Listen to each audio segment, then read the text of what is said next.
네, 시가 대비 코스피 지수가 상승폭을 키워나가는 구간 속에서 오늘 오르고 있는 종목이 더 많이 보이고 있습니다. 상한가 7개 종목을 포함해서 330개 종목이 올라오고 있고요. 그 밖에 280개 종목이 밀리고 있는 구간입니다. 코스피 200 내에서 가장 많이 움직이고 있는 5종목 먼저 체크해 보겠습니다. 네, 상승률 1위부터 5위까지 종목입니다. KTNG가 담배값 인상으로 인한 실적 개선 기대감을 받으면서 4% 가까운 급등세가 전개가 되고 있고요. 현대산업의 주가가 3% 넘게 올라오면서 오늘도 강한 흐름 나타내고 있습니다. 하나금융지주가 반등 나오고 있고요. SK텔레콤 오늘까지 추가적인 강세 이어나가는 구간이고 카프로까지 5위 안에 랭크가 돼서 올라오고 있습니다. 전문가님, 통신주가 오늘도 상당히 많이 가는데 이번 주 지수는 안 움직이는데 가는 종목군들 계속해서 가는 것 같고 대표적인 게 또 통신 같습니다. SK텔레콤 어떻게 보세요? 네, 그렇습니다. 지금 이제 그 코스닥 시장이 조정권에 이제 들어갔거든요. 조정권에 들어갔기 때문에 코스닥 시장 같은 경우는 지금 고점을 돌파를 못하게 된다라면은 네. 계속 조정권이거든요. 그래서 뭐 박스권 흐름이라든지 아니면은 가격 조정이 나와야 되는 상태에서 지금 지수가 이제 전일 5일선 안착 마감이지 않습니까? 전일 5일선 안착 마감하면서 그렇게 되면은 추가 상승 쪽으로 봐야 되고 추세 진입으로 봐야 된다고 말씀을 드렸는데, 네. 근데 어제 종목군들을 보시게 되면은 지수 상승에도 불구하고 경기 민감주들이 못 올라왔어요. 결국에는 경기 민감주들이 못 올라오고 통신주, 그 다음에 경기 방어주 쪽이죠. 네. 예, 한국전력, 그 다음에 한국가스공사, 네. 그 다음에 음식료 업종, 네. 거기에다가 이제 제약. 그러니까 이게 딱 보면 흐름이 말이죠. 지금 제가 말씀드린 대로 보면은 이전에 우리가 지수가 9월 달부터 11월 중순까지 조정을 받으면서 그때 올랐던 종목군들이 지금 다시 오르는 거거든요. 그러니까 경기 민감주들이 아니라 그들 종목군들이 다시 간다. 즉 통신주를 포함해서 그들 종목군들이 지금 다시 움직인다라고 봐야 되겠죠. 네, SK텔레콤은 지금 진입하기에는 조금 무리가 있을까요? 가지고 계신 분들의 영역일까요? 일단 SK텔레콤 같은 경우는 전일 이제 대량 거래에 오늘 또 추가적인 상승이 나오고 있지 않습니까? 네. 전일 윗꼬리를 달았음에도 불구하고 오늘 추가적인 상승이 나오고 있는데 결국에는 분위기를 이쪽으로 몰아가고 있는 것 같습니다. 뭐냐면은 제가 시나리오를 구상을 해보면요. 단기 바닥권에서 이제 낙폭과대되었던 종목군들을 이제 어느 정도 20, 30% 정도 시세를 주면서 띄우니까 네. 개인들이 대부분 그쪽으로 쏠리지 않습니까? 대부분 그쪽으로 쏠리게 만들고 코스닥 시장 띄워놓고 코스닥 시장에서 또 거래소 쪽으로 또 자금을 이동을 시키면은 경기 민감주 쪽으로 몰아놓고 경기 민감주는 안 움직이고 이들 종목군들을 다시 올리고 있는 거거든요. 기관하고 외국인들이 그렇게 스토리를 이어나가고 있는 것 같아요. 그래서 지금 SK텔레콤 같은 경우에는 어제 윗꼬리를 따랐으면 오늘 강세를 보이고 있잖아요. 네. 그게 무슨 뭐 때문에 이런 현상이 나타나냐면은 어제는 월요일입니다. 그죠? 한 주를 시작하는 첫날이기 때문에 윗꼬리를 단다라고 가정을 이렇게 대량 거래를 터뜨리고 양봉이 나왔다라고 가정을 했을 때 이 주가는 이번 주는 강세의 흐름으로 만들겠다라는 뜻이거든요. 결국에는 지금 구간에서는 따라잡으면은 조금 물릴 가능성이 있고요. 네. 보유자는 그대로 계속 보유를 하시면 되고요. 차라리 기다리셨다가 눌림목을 노리시는 한 이틀 정도, 2, 3일 정도 조정이 나왔을 때 눌림목을 기다리시는. 그리고 이렇게 강한 종목은 눌림목이 잘 안 나옵니다. 잘 안 나오기 때문에 분할로 매수 접근을 하셔야 되고 직전 고점을 돌파를 했기 때문에 상당히 강한 움직임 이번 달에는 계속적으로 연출될 가능성이 있다고 봐야 되겠습니다. 네, 4분기 어닝 서프라이즈가 예상이 되고 있는 가운데 오늘도 장중에 52주 신고가 SK텔레콤이 내고 있는 상황입니다. 한 종목만 더 체크해볼까요, 전문가님? 일단 KTNG가 담배값 인상 때문에 오늘 강세를 보이고 있다. 네. 이렇게 나오고 있지만 사실 KTNG 같은 경우는 일단 단기적으로 낙폭과대 이후 반등 시도하고 있는 그런 모습입니다. 여기 보시면은 이제 장기평 돌파 눈앞에 두고 있죠. 여기서 보셨을 때 여기서부터 장기평 돌파 못하고 조정받고 장기평 돌파했다가 조정받고 이렇지 않습니까? 그죠? 네. 직전 고점 돌파를 못했을 때는 항상 알아두셔야 될 게 여기가 단기 고점인데 단기 고점, 직전 고점을 돌파 못하는 주가는 빠질 때 크게 빠진다. 자, 보세요. 돌파 못했죠? 여기서. 그 다음에 여기서 저 고점이 낮아지죠? 그 다음 크게 빠지죠. 네. 이런 부분은 항상 알고 있어야 됩니다. 알고 매매를 하셔야 되고, 결국에는 여기서 돌파 못했죠? 결국 이번에 여기 돌파한다? 돌파 못합니다. 여기서는 단기적으로는 파는 자리라고 보시면 되겠습니다. 네, 알겠습니다. 이어서 코스닥 시장 100종목 내에서 많이 오르고 있는 종목들도 확인하겠습니다.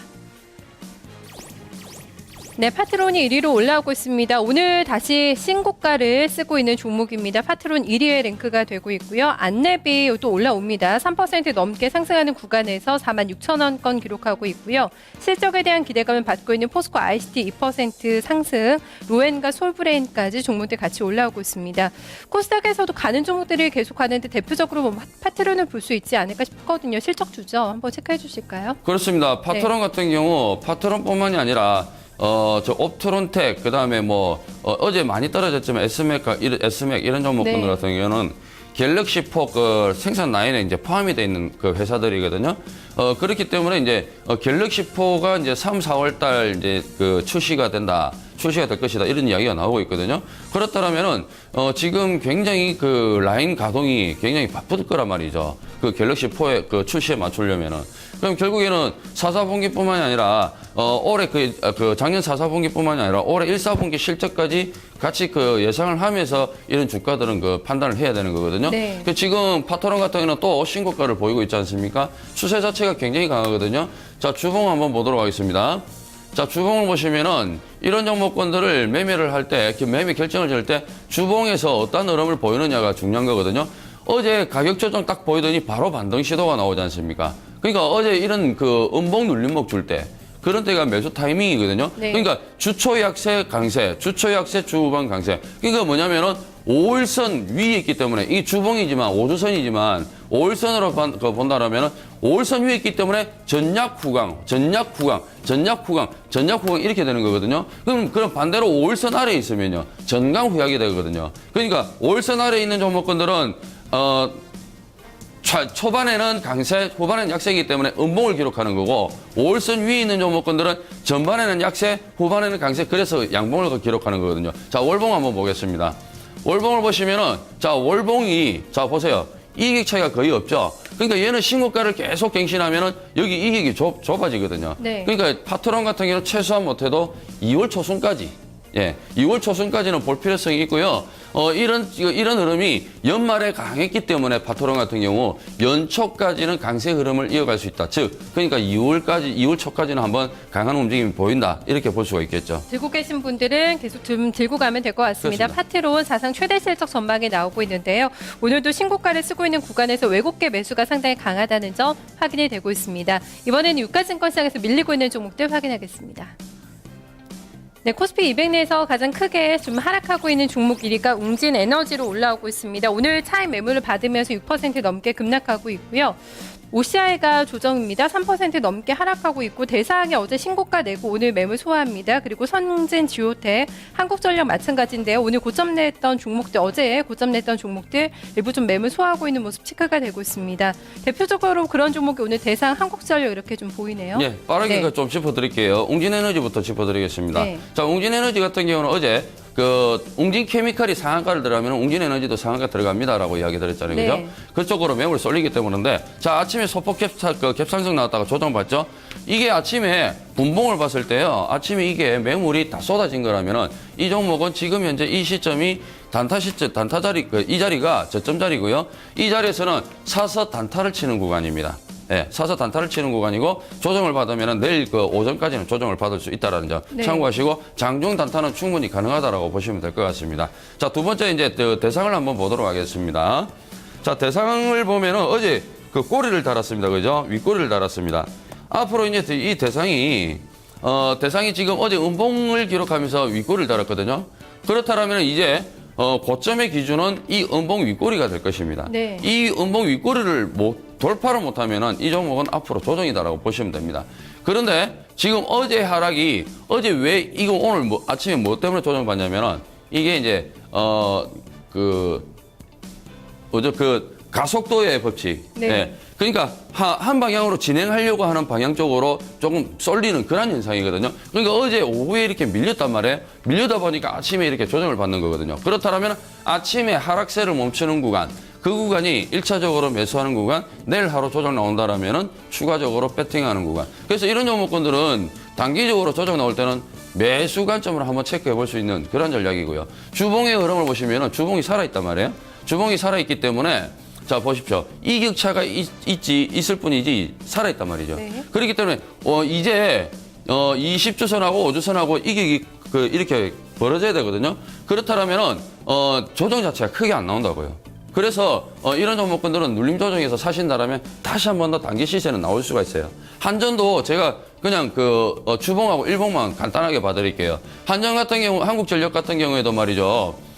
최근에 계속적으로 강하게 움직였단 말이에요. 그러니까 보십시오. 장대봉, 그 다음에 가격 조정 받고 바로 올라오죠. 그리고 봉 줄이고, 그 다음에 또 장대봉 나오죠. 지금 봉 줄이죠. 네. 뭐냐면은 계속적으로 개인들이 못 들어오게 만든단 말이에요. 그러니까 일봉을 보시면은 봉들이 여기 보세요. 하나, 둘, 셋, 넷. 여기서는 봉을 짧게 만들죠. 그러니까 개인들이 들어올 수 없는 구간이거든요. 그리고 크게 만들어버리고 갭 띄워버리죠. 이거는 조정 나오면은 역시 이런 종목분들도 사시면은 단기적으로 충분히 그 시세가 나오는 종목들입니다. 네, 대상과 한국전력에 대해서는 단기 급등에 따른 약간의 좀 매물 소화 과정으로 보면서 조정 나올 시의 매수 관점 얘기를 해주고 있습니다. 이어서 코스닥 시장으로 넘어가겠습니다. 네, 코스닥 백종문에서 오늘 많이 밀리고 있는 종목입니다. 태양광주 OCI가 확인이 됐는데요. 오성 LST도 랭크가 돼서 들어옵니다. 7% 넘게 급락하고 있고 SNU도 3% 넘게 하락하고 있습니다. 3S와 파라다이스 그리고 OCI 머티리얼즈 2에서 3%대 하락세가 전개가 되고 있습니다. 오성 LST, SNU 먼저 좀 체크해 볼까요? 네, 네. 오성 LST 지금 이제 투자 경고 들어갔죠. 경고 네. 들어가 지금 3일째 조정 받는데 오늘은 크게 빠지네요. 아침에 투매 다 떨어지고 있습니다. 자, 21선이 이제 얼마 안 남았죠. 이게 거의 많이 좁혔습니다. 이제 이 정도 떨어졌으면 경고가 풀릴 때도 다 됐거든요. 네. 그래서 오늘 같은 경우는 저점에서 단타 한가 들어가지 않는 이상 단타 체크는 한번 해볼 수 있을 것 같고요. 내일 정도나 한 하루 이틀 정도 지나면은 기술적 반등은 충분히 나올 것 같습니다. 한번 트레이딩 관점으로는 한번 체크를 해보셔야 되는 시점입니다. 네, 저희가 카지노 쪽은 좀 자주 안 봤던 쪽인데 파라다이스가 오늘 밀리거든요. 전반적으로 좀 카지노주 어떻게 보시는지 이 종목 한번 짚어주세요. 4분기는 별로 안 좋을 것 같던데요. 네. 예, 파라다이스가 아침에 잠시 카지노 쪽에 이슈가 떴던 것 같은데, 네. 카지노를 하나 개설한다라는 그런 이야기가 나왔던 것 같아요. 잠시 네. 제가 보고 그냥 훑어보고만 제주도에서 왔거든요. 네, 그랬던 것 같네요. 네, 네. 그것 때문에 그랬던 것 같은데 일단 역시 마찬가지입니다. 뭐든지 61선이 기준이거든요. 61선을 이탈했을 때는 수급이 붕괴되고 61선을 돌파했을 때는 수급이 살아나거든요. 네. 파라다이스 지금 61선 돌파 못하고 있지 않습니까? 돌파해야 안정적으로 매매를 할 수 있는 구간, 돌파하기 직전까지는 단기 매매밖에는 안 되는 구간이라고 보시면 됩니다. 네, 알겠습니다. 오늘 여기까지 전략 듣겠습니다. 고맙습니다. 네, 감사합니다. 네, 이관욱 전문가와 함께 출발시장 특징주들 흐름을 살펴봤습니다.